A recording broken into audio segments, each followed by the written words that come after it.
चलिए आज हम लोग देखेंगे BSL जो हम लोग पढ़े थे, यानी बाय-सावर्ट लॉ का अनुप्रयोग देखेंगे आज। इससे पिछले क्लास में हम लोग क्या देखे थे? बाय-सावर्ट का नियम। बाय-सावर्ट का नियम क्या था? किसी धारावाही चालक के कारण उत्पन्न चुंबक क्षेत्र की तीव्रता की मान ज्ञात की जा सकती है। इसका मतलब बाय-सावर्ट का नियम का उपयोग कर या प्रयोग कर किसी धारावाही चालक तार के कारण उत्पन्न चुंबक क्षेत्र की तीव्रता की मान ज्ञात की जा सकती है। उसके लिए जो एक्सप्रेशन आया था, व्यंजक आया था, क्या था? Del B is equal to μ/4 pi I del L sine theta बटे आर स्क्वायर। ये किसके लिए सिद्ध हुआ था? कि एक अल्पांश के लिए। इसका मतलब पूरे तार के लिए ये नहीं था। पूरे तार के लिए क्यों नहीं था? जो कि पूरे तार के लिए एक बार में मान निकालना संभव नहीं है। क्यों? क्योंकि ये सदिश रूप में जब देखेंगे, जो चुंबक क्षेत्र की तीव्रता एक सदिश राशि है, जो कि ये पूरे तार सदिश में नहीं आएगा। इसका जो लेंथ लेंगे ना, तो एल कोई शेप में नहीं है। इसलिए बात क्या था कि इसमें एक छोटा सा अल्पांश लिए थे, और अल्पांश में क्या था? Del L. इसकी लेंथ क्या था? डेल एल, जिस कारण ये सदिश रूप में आया था। और तब ये हम लोग निकाल के देख लिए। Del B equal to μ/4 pi I del L sine theta बटे आर स्क्वायर। इसका मतलब सदिश रूप को दर्शाते हैं। इसका मतलब ये पॉइंट 90 में रहेगा, तो साइन 90 का मान क्या होगा? मैक्सिमम। तो 90 में क्या होगा? इसका मैक्सिमम मैग्नेटिक फील्ड की तीव्रता बताएगा, यानी चुंबक क्षेत्र की तीव्रता सबसे ज़्यादा बताएगा। जब 0 में आ जाएगा लेंथ के समानांतर, तब क्या होगा? 0 हो जाएगा। जब इसका ऑपोजिट में आ जाएगा 180, तो अभी 0 हो जाएगा। ये हम लोग पिछले क्लास में इसका बाय-सावर्ट नियम में देख चुके हैं। आज हम लोग देखेंगे आज की क्लास में कि इसका अनुप्रयोग।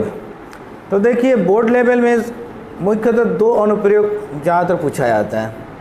तो आज हम लोग देखेंगे पहला अनुप्रयोग, इसके बाद आएगा लूप वाला। लूप में हम लोग देखेंगे धारा डाल के, तो उसमें क्या व्यंजक आ रहा है। वो लूप वाला सबसे ज़्यादा इम्पोर्टेंट है बोर्ड लेवल के लिए। तो बार बार वो बोर्ड लेवल में वो आते रहता है लूप वाला। लेकिन ये जो स्ट्रेट वायर है, इसमें सवाल क्या पूछ रहा है? एप्लीकेशन ऑफ BSL, बाय-सावर्ट के नियम का अनुप्रयोग। तो पहला अनुप्रयोग क्या है? Magnetic field intensity at a point due to a long straight wire. इसका मतलब एक सीधी आवेशित तार के कारण किसी बिंदु पर चुंबक क्षेत्र की तीव्रता का व्यंजक। समझ में आया? अब देखिए, सबसे पहले इसके डायग्राम पर चलते हैं। डायग्राम से ही पकड़ में आ जाएगा। अब देखिए इसका डायग्राम। देखिए सीधी तार, यहाँ पर सवाल उठ रहा है कि सीधी तार लेंगे। देखो सीधी तार लिए,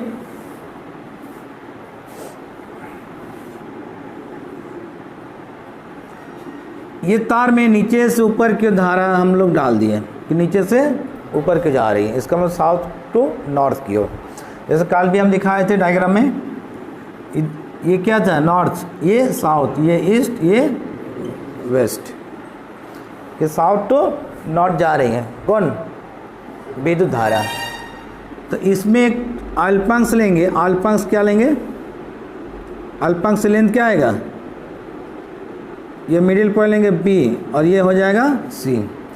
A B C एक छोटा सा अल्पांश लिए, इसके पूरे की लंबाई क्या आएगा जी? Del L. क्या आएगा? Del L.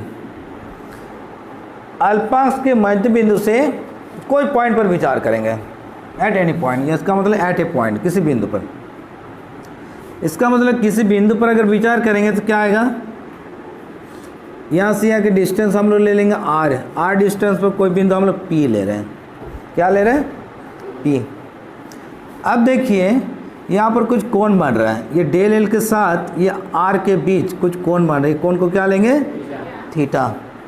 यहाँ तक समझ में आ गया? अब देखिए फिर आगे क्या करेंगे कि तार, जो पूरे तार जब लेंगे, पूरे तार पर जब विचार करेंगे, तब क्या हो रहा है कि तार से नियरेस्ट पॉइंट कहाँ से आ रहा है? नियरेस्ट मतलब न्यूनतम दूरी। यहाँ से तो बहुत दूर हो गया, तो नियरेस्ट कहाँ से आएगा? सीधा ना आएगा। तो जब इसमें लंबवत डाल देंगे तब क्या आएगा? ये कम डिस्टेंस में आ जाएगा। जो पूरे तार के लिए देखेंगे ना, तो सबसे ज़्यादा किस पॉइंट से मेरा चुंबकीय क्षेत्र का मान ज़्यादा होगी। अगर यहाँ पर हम खड़े रहेंगे तो यहाँ पर क्या होगा, डिस्टेंस ज़्यादा है तो चुंबकीय क्षेत्र का मान कम होगी। अगर यही वाला बात अगर हम इस पॉइंट में आ जाए, मान के चलिए ओरिजिन पॉइंट ऊपर आ जाए, तो क्या होगा, चुंबकीय क्षेत्र का मान ज़्यादा बात है। क्यों कि सबसे कम डिस्टेंस में आ गया। इस वायर में हम चलते चलेंगे तो सबसे कम डिस्टेंस कहाँ पर आएगा, अगर यहाँ से हम चलना शुरू किए तो सबसे कम यहीं पर ना आएगा। तो इस पॉइंट से विचार करेंगे कि सबसे ज़्यादा चुंबकीय क्षेत्र का मान उस पॉइंट से बताएगी। क्यों, जबकि हम लोग व्यंजक में देखे थे कि दूरी घटेगा तो चुंबकीय क्षेत्र का मान बढ़ेगा। समझ में आया, इतना पकड़ में आ गया। अब देखिए यहाँ पर कुछ नामकरण कर देते हैं। यहाँ से यहाँ की डिस्टेंस क्या ली, स्मॉलर, ये वाला लेंगे बिगर, ओ पी की डिस्टेंस, ओ से बी की डिस्टेंस कुछ ले लेंगे, क्या लेंगे, एल। वाह, तो यहाँ पर देखिए कोई ट्रायंगल देखने को मिल गया। क्या मिल गया, त्रिभुज, यानी 90 डिग्री यहाँ पर मिल गया, 90 डिग्री। तो 90 डिग्री हो गया तो यहाँ पर पाइथागोरस से अप्लाई कर सकते हैं। पाइथागोरस मतलब ये हो गया हाइपोटेन्यूस, ये पोल, ये हो गया बेस। समझ में आ गया। अगर ये वाला कोण पर विचार किया जाए, इसको हम लोग अल्फा मान लेते हैं, यहाँ पर थीटा है तो ये कोण अल्फा ले लिए। तो ये जब अल्फा पर विचार करेंगे तो ये हो गया बेस, ये हो गया हाइपोटेन्यूस, ये हो गया पोल। समझ में आया कि सिस्टमेट कहाँ से हम लोग पढ़े थे, लोअर क्लास में जब हम लोग पाइथागोरस का थ्योरम पढ़े थे। क्या था पाइथागोरस का थ्योरम में बोली तो, अगर कोई एक कोण 90 हो ये, तो यहाँ पर पाइथागोरस का अप्लाई होगा। इसका मतलब जो लंबा साइड है, लंबा भुजा, इसको बोलते हैं हाइपोटेन्यूस, इसका मतलब कर्ण। लेकिन पोल किसको बोलेंगे, इसका मतलब ये ऊपर की ओर खड़ा है, इसका मतलब पोल बोलेंगे ना। इसका मतलब एंगल पर डिपेंड करता है। एंगल मान के चलिए यहाँ पर थीटा लेंगे ना तो ये हो जाएगा बेस, अगर यहाँ पर लेंगे थीटा तो ये हो जाएगा बेस। समझ में आ गया। अब देखिए इसको अगर बेस लें तो ये तब ये हो जाएगा पोल, बस यही रूल है। अगर यहाँ पर थीटा ले, इसको हटा दे तो ये हो जाएगा बेस, ये हो जाएगा पोल, बस यही है रूल पाइथागोरस। इतना तो लोअर क्लास में पढ़ चुके हैं। समझ में आ गया। अब डायग्राम भी पकड़ में आ गया। इसका परिभाषा कैसे दे सकते हैं कि माना एक धारावाही चालक तार है जिसमें प्रवाहित होने वाली धारा I है। तार में लिए गए अल्पांश की लंबाई डेल एल है, ये डेल एल। अल्पांश के मध्य बिंदु क्या है, मध्य बिंदु क्या लिए बी। अल्पांश से मध्य बिंदु से r दूरी पर कोई बिंदु P है जहाँ पर चुंबकीय क्षेत्र की तीव्रता की व्यंजक ज्ञात करनी है। समझ में आया, जहाँ पर चुंबकीय क्षेत्र की तीव्रता ज्ञात करनी है। तो चलिए सबसे पहले लिखे डायग्राम, चलिए इसका परिभाषा लिखिए। माना किसी धारावाही चालक तार में, माना किसी धारावाही चालक तार में, माना किसी धारावाही चालक तार में प्रवाहित होने वाली धारा I है, प्रवाहित होने वाली धारा I है, प्रवाहित होने वाली धारा I है। कोई नहीं मैडम।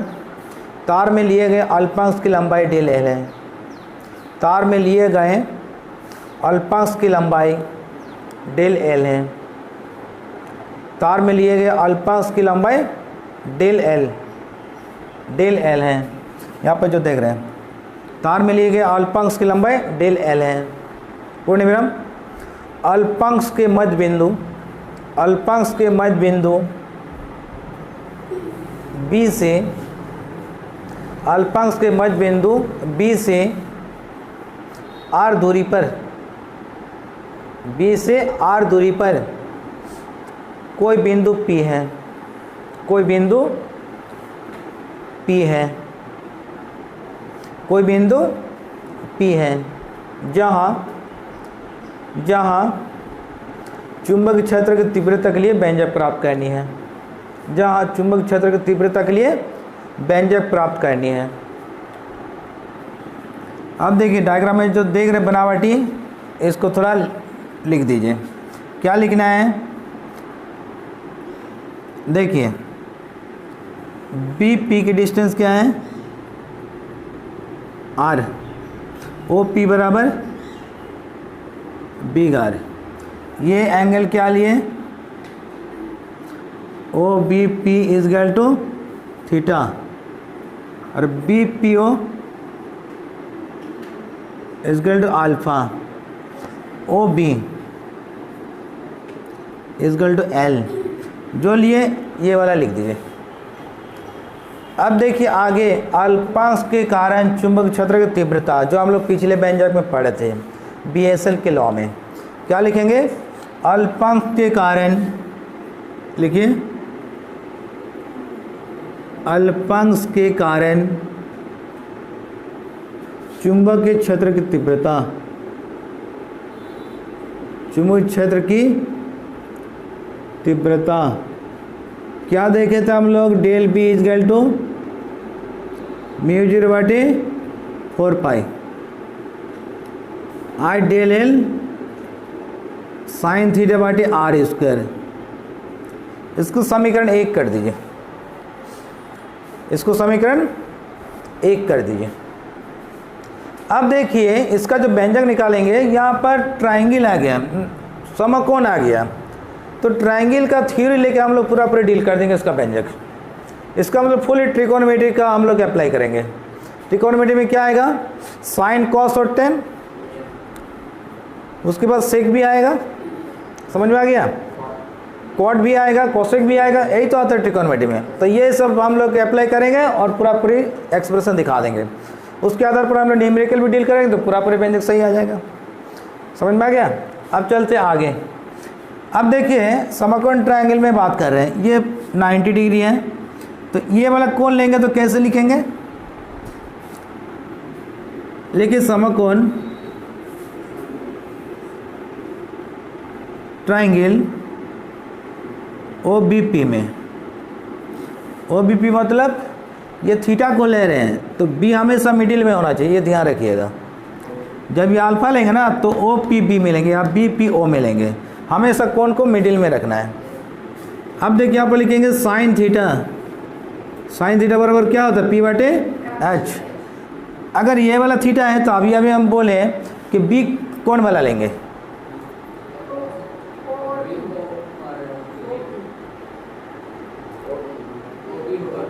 P/H। इसका मतलब OP हो जाएगा P और ये हो जाएगा हाइपोटेन्यूस। इसका मतलब क्या है कि साइन थीटा बराबर हो जाएगा बिग आर बटे स्मॉल आर। इसको समीकरण 2 कर दीजिए। अब देखो उसी ट्रायंगल में जाएंगे, लेकिन आप कॉस लेंगे, लेकिन समकोण ट्रायंगल। अब ये अल्फा को लेंगे तो किधर से चलेंगे, OPB में,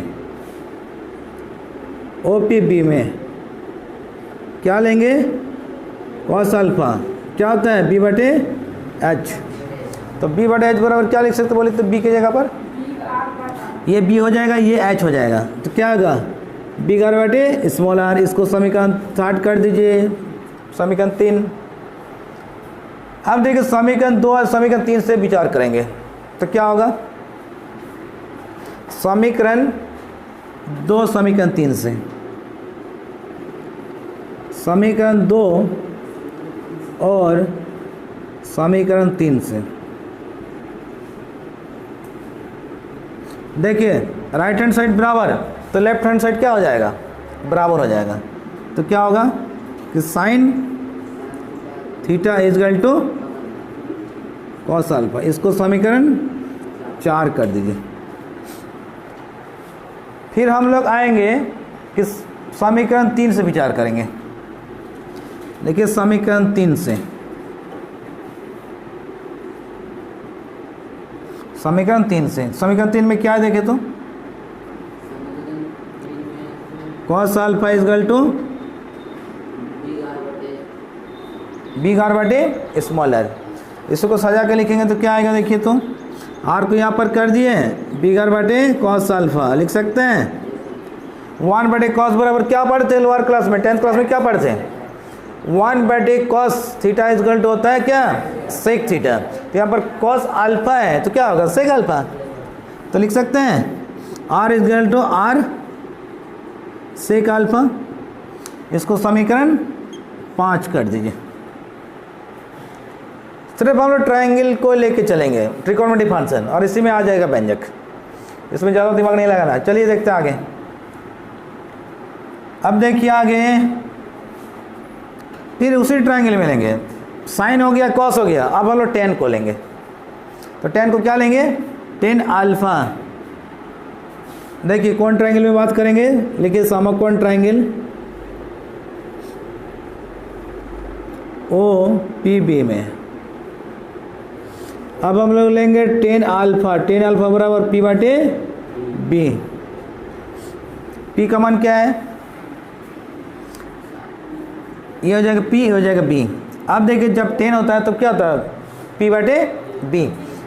अब ये हो जाएगा पी, हो जाएगा बी, हाइपोटेन्यूस से कोई मतलब नहीं है। जब 10 लेंगे तो पी का मान क्या आएगा, ओ बी। ओ बी का मान क्या लिए, एल, एल बटे आर।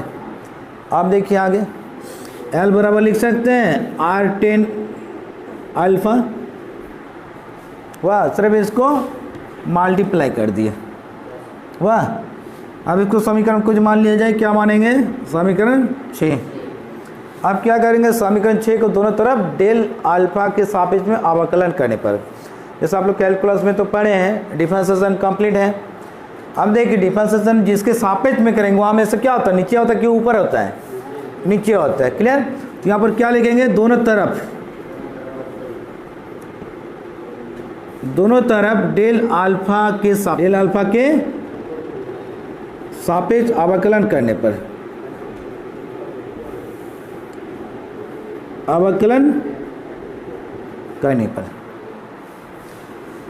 क्या होगा, इसका अवकलन जिसके सापेक्ष में करेंगे उसका छोटा टर्म होना चाहिए। आप देखिए डेल एल बटे डेल अल्फा, यहाँ पर डेल बटे डेल अल्फा, आर 10 अल्फा। अब देखिए आर का डिफरेंशिएट होगा, नहीं होगा, क्योंकि आर यहाँ पर कांस्टेंट शो कर रहा है। 10 अल्फा का होगा, हाँ होगा, क्यों, जो कि डेल अल्फा के सापेक्ष में है। अब क्या होगा, डेल एल बटे डेल अल्फा, आर आ गया constant, D by D alpha, यहाँ पर क्या है 10 अल्फा। 10 अल्फा का डिफरेंशिएट क्या आता है जी, करेक्ट, डेल एल बटे डेल अल्फा, आर हो गया कांस्टेंट, यहाँ पर हो जाएगा सेक स्क्वायर अल्फा। तो यहाँ पर लिख सकते हैं del L is equal to R sec square alpha into del alpha. इसको समीकरण 7 कर दीजिए। अब क्या करेंगे, देखिए कि समीकरण 1 जहाँ पर हम लोग देखें, समीकरण 1 को देखिए, समीकरण 1 जब अल्पांश के कारण चुंबक क्षेत्र की तीव्रता देखे थे, तो यहाँ पर मान पुट करेंगे, किसका मान पुट करेंगे, देखिए एक डेल एल का मान पुट करेंगे, साइन थीटा और आर का मान। तो देखिए डेल एल कहाँ से मिलेगा, यहाँ से मिल जाएगा डेल एल, साइन थीटा मिल जाएगा हमको यहाँ से इक्वेशन 4 से, स्मॉल आर का मान कहाँ से मिलेगा, इक्वेशन 5 से। अब देखिए आगे, समीकरण 1 में डेल एल साइन थीटा तथा स्मॉल आर का मान रखने पर, चलिए लिखें, समीकरण 1 में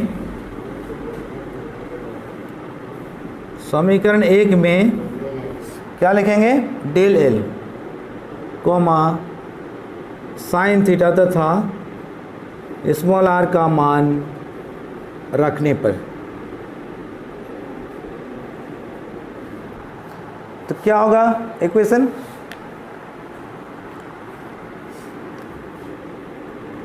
डेल बी बराबर क्या होगा, देखे तो म्यू 0 बटे 4 पाई, आई तो आई रहेगा, डेल एल का वैल्यू कहाँ से पुट करेंगे, यहाँ से R sec square alpha into del alpha. अब देखिए फिर आगे यहाँ पर क्या है, साइन थीटा है, साइन थीटा का मान यहाँ पर कॉस, तो यहाँ पर क्या करेंगे, कॉस अल्फा, फिर क्या होगा नीचे स्मॉल आर है, स्मॉल आर का मान कहाँ से पुट करेंगे, यहाँ से क्या है स्क्वायर है तो क्या हो जाएगा R square sec square alpha. अब देखिए यहाँ पर क्या क्या कैंसिल होगा, अब देखिए एक R cancel, sec square alpha cancel, तो बचा क्या डेल बी बराबर μ0/4 पाई आई, यहाँ पर बचा cos alpha into del alpha बटे आर। ये क्वेश्चन को कुछ मान लिया जाए, क्या मानेंगे 7 है तो इसको ले लेंगे 8, ये क्वेश्चन 8। अब देखिए अल्पांश के लिए व्यंजक निकाल लिए कि अल्पांश के लिए क्या आएगा, पी बिंदु पर चुंबक क्षेत्र की तीव्रता, यहाँ तक व्यंजक कंप्लीट। अब हम लोग देखेंगे एक निश्चित तार लेंगे, निश्चित तार मतलब कुछ मान के चलेंगे, तो निश्चित तार का निकालेंगे, उसके बाद लास्ट कर देंगे इंटीग्रेशन। अब देखिए इंटीग्रेशन आ जाएगा तो क्या आ जाएगा, पूरे तार का वैल्यू आ जाएगा। पिछले क्लास में भी हम लोग देखे, जब BSL लॉ पढ़े थे ना, तब क्या देखे थे कि एक बार में पूरे तार का मान नहीं निकाल सकते, क्यों, जो कि तार शेप में नहीं है। दूसरी बात, अगर निकालने के बाद अगर इंटीग्रेशन कर देंगे, अल्पांश के लिए पहले निकालेंगे, उसके बाद हम लोग इंटीग्रेशन कर देंगे तो पूरे का वैल्यू आ जाएगा। समझ में आ गया। अब चलिए यहाँ तक लिखिए, इसके बाद हम लोग देखते हैं एक निश्चित तार के लिए। यहाँ तक हो गया, यहाँ तक लिखने के बाद हम लोग देखेंगे एक निश्चित तार MN के लिए। लिखिए एक निश्चित तार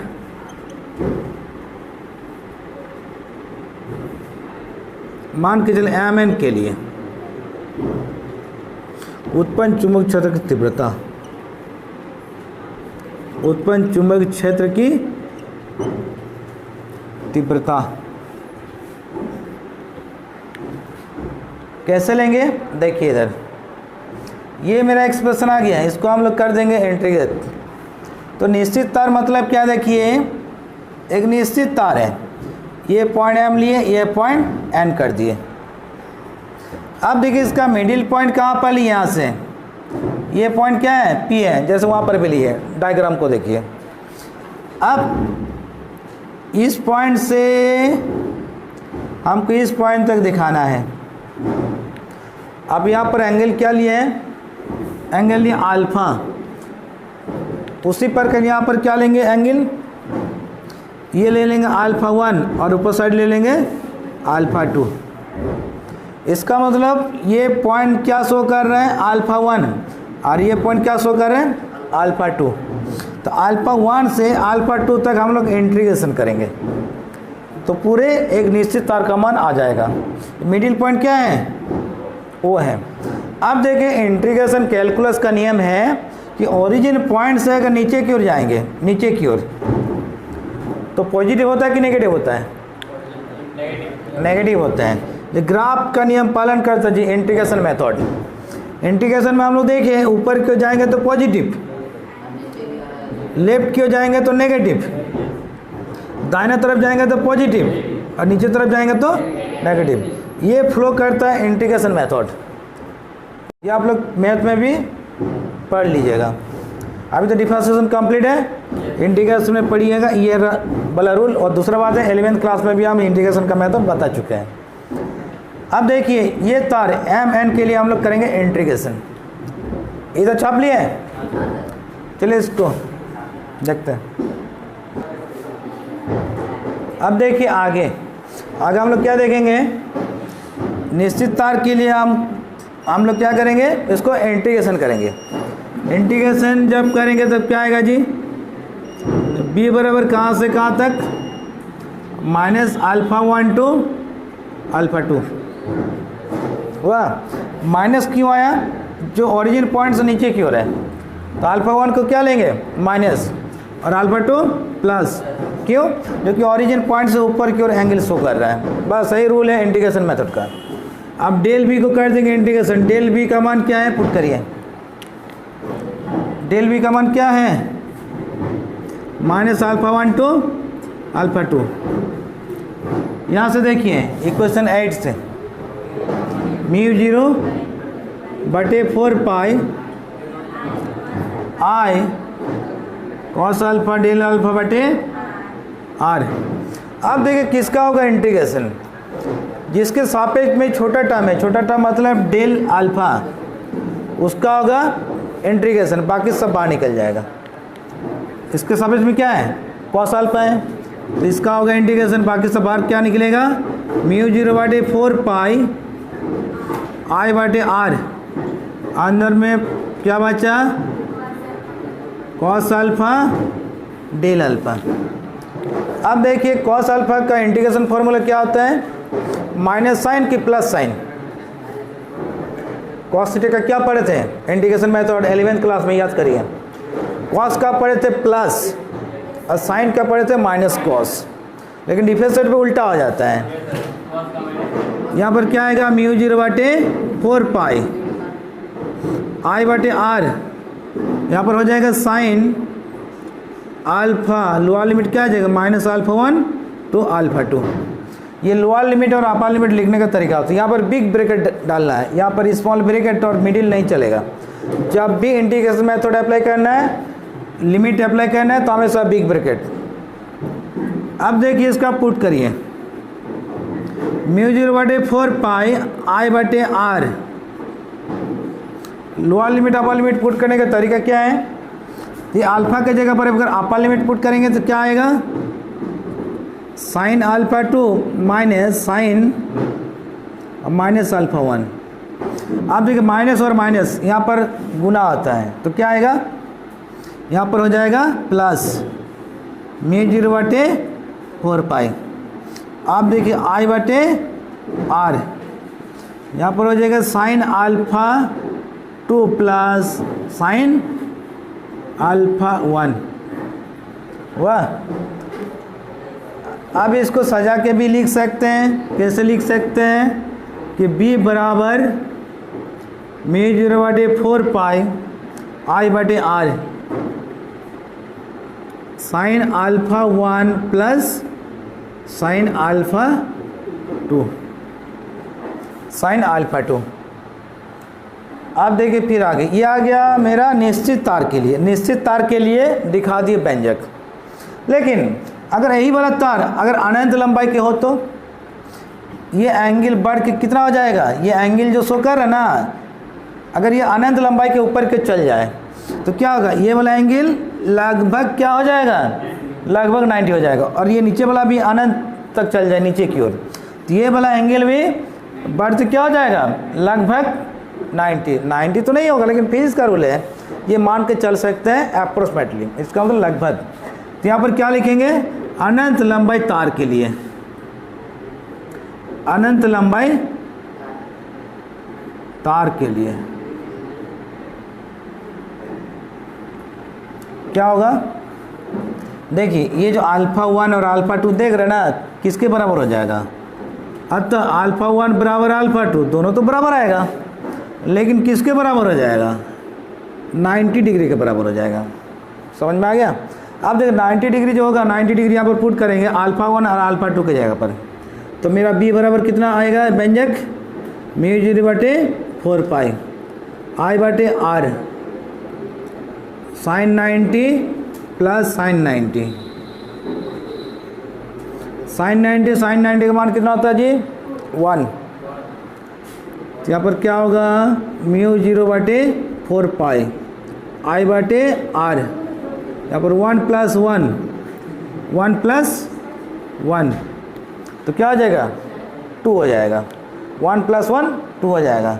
तो इस व्यंजक को ऐसे लिख सकते हैं, म्यू 0/4 पाई, यहाँ पर हो जाएगा 2I/r, ये हो गया व्यंजक प्रूफ्ड। फिर यहाँ पर सोचिएगा कि सर ये 2 और 4 में अगर कैंसिल कर दे तो हाँ होगा, लेकिन जब न्यूमेरिकल अप्लाई करेंगे ना तो बहुत टफ हो जाएगा। इसलिए क्या हम लोग इसका मान जानते हैं, इसका मान कितना होता है जी, म्यू 0/4 पर ये कांस्टेंट होता है 10⁻⁷। समझ में आया, 10⁻⁷। अगर इसको कैंसिल कर देंगे ना तो फिर वहाँ पर पाई का मान पुट करेंगे, म्यू का मान फिर पुट होगा, म्यू का मान क्या होगा, ओनली म्यू लिया जाए, म्यू 0 हो तो हो जाएगा 4 पाई × 10⁻⁷। वाह, फिर घूमते फिर तो वहीं पर जाएगा, लेकिन उतना झंझट हटाओ। क्या करना है, इसका मान डायरेक्टली पुट कर देना है 10 टू द पावर -7, इसलिए व्यंजक ये हो गया व्यंजक। समझ में आ गया। तो चलिए ये था सवाल कि अनंत लंबाई के यानी एक सीधी तार के लिए किसी बिंदु पर चुंबक क्षेत्र की तीव्रता। क्लियर। अब देखिए इसके लिए ये है व्यंजक, तो इसके आधार पर चलिए इसके बाद हम लोग पढ़ेंगे न्यूमेरिकल। अब देखिए ये जो न्यूमेरिकल है, ये न्यूमेरिकल क्या है, देखिए किसी धारावाही चालक तार में 3 एम्पीयर की धारा प्रवाहित हो रही है, तार से 10 सेंटीमीटर की दूरी पर चुंबक क्षेत्र की तीव्रता ज्ञात करें। देखिए सवाल क्या है, ये जो व्यंजक हम लोग देखें कि व्यंजक से ही बन जाएगा, तार से कितना सेंटीमीटर दूर, 10 सेंटीमीटर दूर, तार में कितना धारा प्रवाहित हो रही है, 3 एम्पियर। समझ में आया। आप देखिए उसको जब सॉल्यूशन लिखेंगे तो क्या आएगा, डायग्राम जब बनाएंगे I is equal to 3 ampere, तार से कितना दूर, 10 सेंटीमीटर, ये P पॉइंट मान लेते हैं। तो इसमें हमको निकालना क्या, चुंबकीय क्षेत्र की तीव्रता। तो गिवन दैट क्या क्या दिया हुआ है, I बराबर 3 एम्पियर, R बराबर 10 सेंटीमीटर। इसको मीटर में कन्वर्ट करेंगे तो 100 से भागा दे दीजिए, 10 to the -1 मीटर।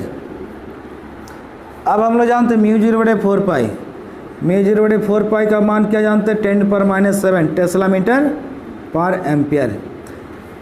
अब देखिए न्यूमेरिकल, वी नो दैट